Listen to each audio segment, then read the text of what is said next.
KC Woodworks for you! We're back! This is part 2 of the video build. Okay, so the first step is to do our cross cuts. Now as you can see, I have marked these out. We have 9 inches here, which will be the long portion of our box, and 6 inches will be the sides.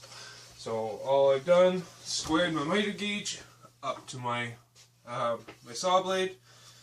I'm just going to mark this quickly on the side so I can make sure I'm making an accurate cut. Much easier if you have it on the side. Here we go with this one. Now I've designated a edge of which I want to cut off of, which is actually the bottom of the box. And sometimes, especially when you don't have a planer at the moment, these might not be 100% parallel to each other. So if you get a cut off of this side, you might end up losing 90 degrees, just a tad, maybe a degree, maybe half a degree. But I like to try to cut off of the same edge on all my pieces so that I know I'm going to be roughly in the same ballpark. So that said, I'm going to actually set up a stop block.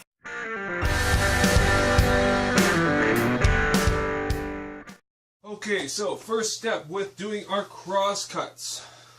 Stop block on our miter gauge, or if you're using a sled like this, by all means, always good to have a stop block. That way you ensure that you're going to have the same cut on each piece. So what we'll do, I have it set up for my 9.5 inch cut, which is the front and back of the box, and then we'll reset the stop block for the 6 inch.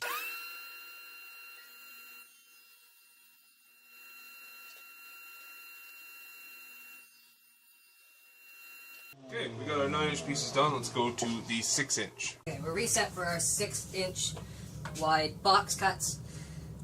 These will be the sides of our box, so let's go ahead and get them cut. One thing, you might notice a difference here. The stop block I was using with the 6 inch, I was too close to the miter gauge itself and I couldn't get it clamped properly, so I went back to my scrap pile.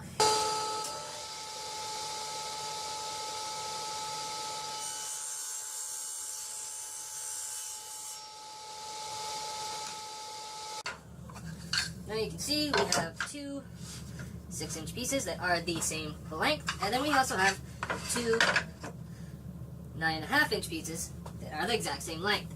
Stop blocks are great, use them all the time. They ensure that you're going to have an accurate cut when you're doing multiple cuts of the same cut, if that makes sense. So with that said, we can actually kind of see the idea behind what this box is going to look like. Now keep in mind, we don't actually have these miters yet, which will be the next step. So there, you can kind of see the general shape and size of our box.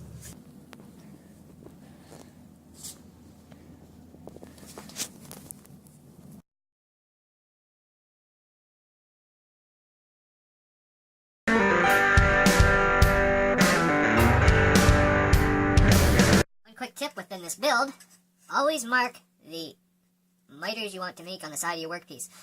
You always want the outermost portion of your miter joint to be towards the face, the front of your board. In this case, the coving is the front of our board, so we want to take our miter joint and go from inside to outside, this way. And the same on all 4 of our corners. This way, when you've marked that, you have a better idea of not making the opposite miter cut. I've done that before too, and it's very frustrating. Let's cut the long pieces to our jewelry box. As you can see, I've readjusted my stop block for our long box sides, so we'll go and cut those.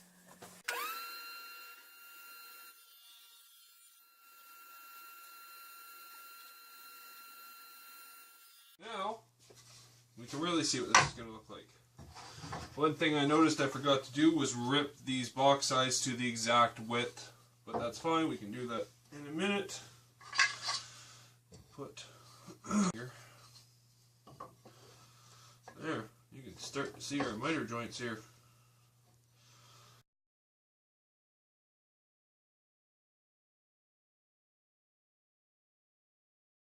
Now with those cut, I will take them and I will put this blade back to 90 degrees. I will rip them each to the 4 inches, which I obviously forgot to do because I have 2 that are 4 and a 16th, 4 inches and a 16th. Then I have 2 that are 4 inches and, well, just under a quarter. And this one's 4 and an 1/8. So, yeah, you know, sometimes you miss things. important thing is that you can get past it, move on. I've dropped my blade down to just above my workpiece's height off of the table. I have adjusted my stop block to the proper distance away from the inside of my blade's teeth, so that the blade will just meet this outside corner, so that we'll get a perfect width of 45-degree cuts. Always make sure your clamp for your stop block is tightened down securely. You don't want it moving at any point during the process.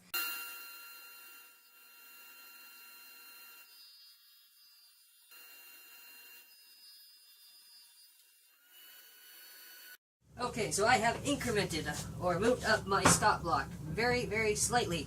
What I did was actually take my combination square, ran it up to my stop block, made a line up, and then across here so I knew exactly where it was. Just helps me kind of gauge where it was and where it sits now. So that assures me that I have this piece exactly where it needs to be to not go under my 6 inches.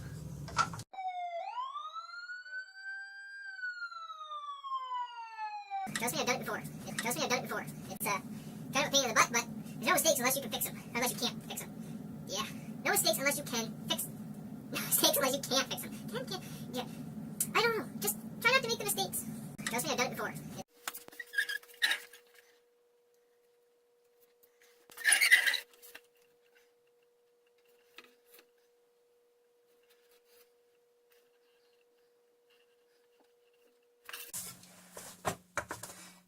Oh.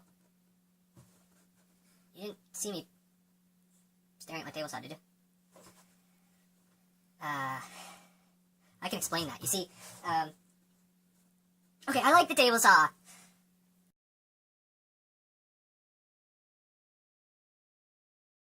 The box turned out fairly nice. It's hard to see the coving right now because of this, but you get the idea. Our miters turned out fairly good. Yeah, so next step, we will go on to our molding, and we will cut the 45s that will go around this box. Now, that's the main reason I assembled it and put it in the clamp, so I can measure exactly where this box is going to be sitting. So we can actually measure and make sure that the molding is going to fit and not have any gaps in it, which is what you want. You want to have nice, tight joints. We are going to make the final width cut of our molding. I have measured, kind of hard to see, but the end of our coving is right here, and from here to here is 1.25 inches. So I'm going to actually, sorry, 1 1/8 inches. So I'm actually going to make the cut at 1.5 inches for the width of our base molding, because it will actually act as the feet. So that will actually bring the box down about 1/2 inch more. Just under 1/2 inch, 3/8. So with that said, let's make our rip cut, and then we will do the final shaping on our router. Don't need this. So there is our final cut for our base molding, and like I said, it will come down like so. Kind of hard to do with this clamp on, but our next step after doing that, we already have our coving here. Now I just want to add a little decorative element to the space in between the coving and the top of the molding. So I have a bit set up here in my router.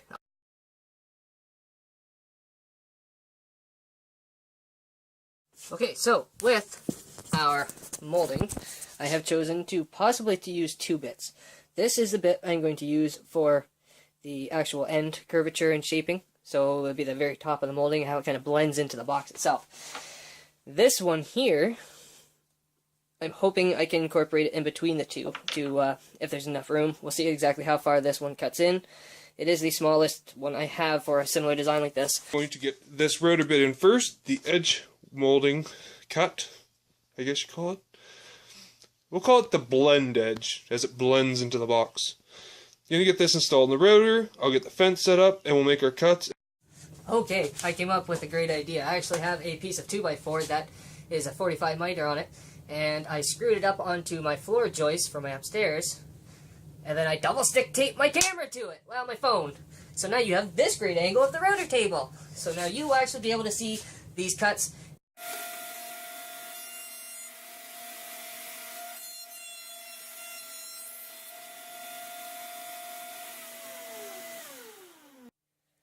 Kind of a little, very classical, as it's called, but elegant, very nice shape. So now, I think we have just enough room to do the second bit. So let's get it changed and get the other bit up.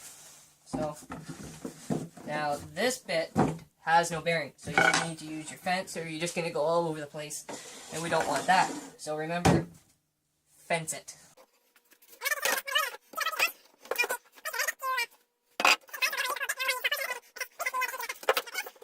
We want to move our fence, so we are smack dab in the middle of our little area here, which measure. Now we're gonna run this way. Always try to figure out which way your piece is gonna be more stable, because the more cuts you end up doing to it, the less material you have to securely rest it against your table and your fence. So in this case, this portion and this portion, which is what we're actually about to cut, is our coplanar. They're on the same level. So we're going to run this bottom edge against our fence, so we know this is nice and straight, and it's quite a bit wider than the top edge here. See the difference? So we are going to run it through the saw like this, or the router like this. So with that said, measuring from about 1 inch and 3/16, actually between an 1/8 and 3/16. So what we can do is measure so that the middle of our bit is actually on the 3/16 mark, or just past it. And that's wrong because it's supposed to be 1 inch and 3/16. 1 inch, and so we'll clamp this on for what it's worth, because it is quite a ways away from our router bit, but some extraction is better than none, so.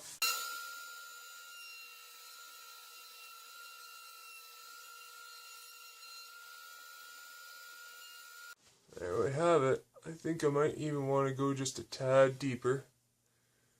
You can see how this molding is turning out. We are set up to cut our molding for our box. So the idea is that this will sit on here all the way around. As you can see, it looks pretty fancy, so that's backwards here.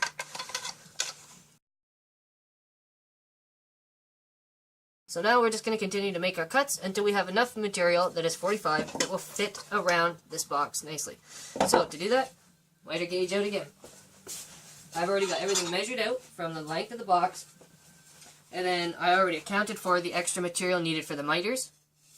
Now we have 1/2 inch thick material, so when we cut our miters, remember, it adds on the thickness of your material on each end. So in our case, our box is 9 1/4 long, I believe, if I got that right. So we have to add 1 inch to our total length. So that gives us 10 1/4 inches, and with that, we miter on both sides very carefully, and we should get a perfect fit where the inside of our miters will correspond with the edge of our box. So let's get cutting them.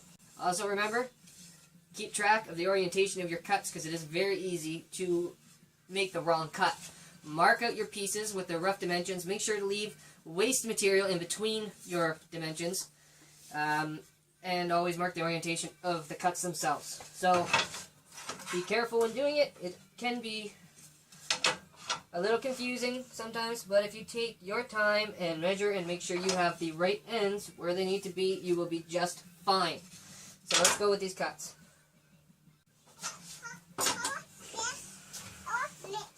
Children.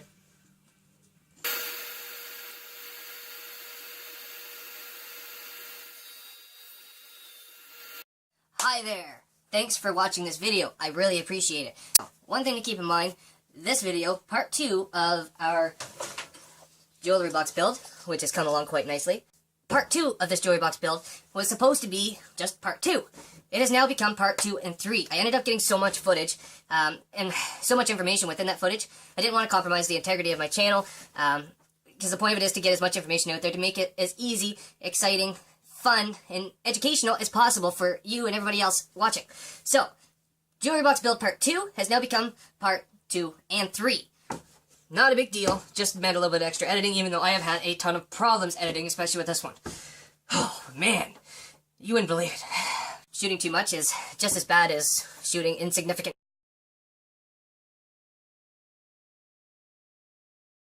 So anyways, anyways, I have my kids, my family, I have shop, I have projects that I have to do for customers, I have an entire kitchen I'm doing for my mother, it goes on. I am also pretty much everything I'm doing, I'm recording, so it's, on top of that, I'm just super busy. I'm doing my very best because I'm very proud of what I'm putting out there. Thanks for watching.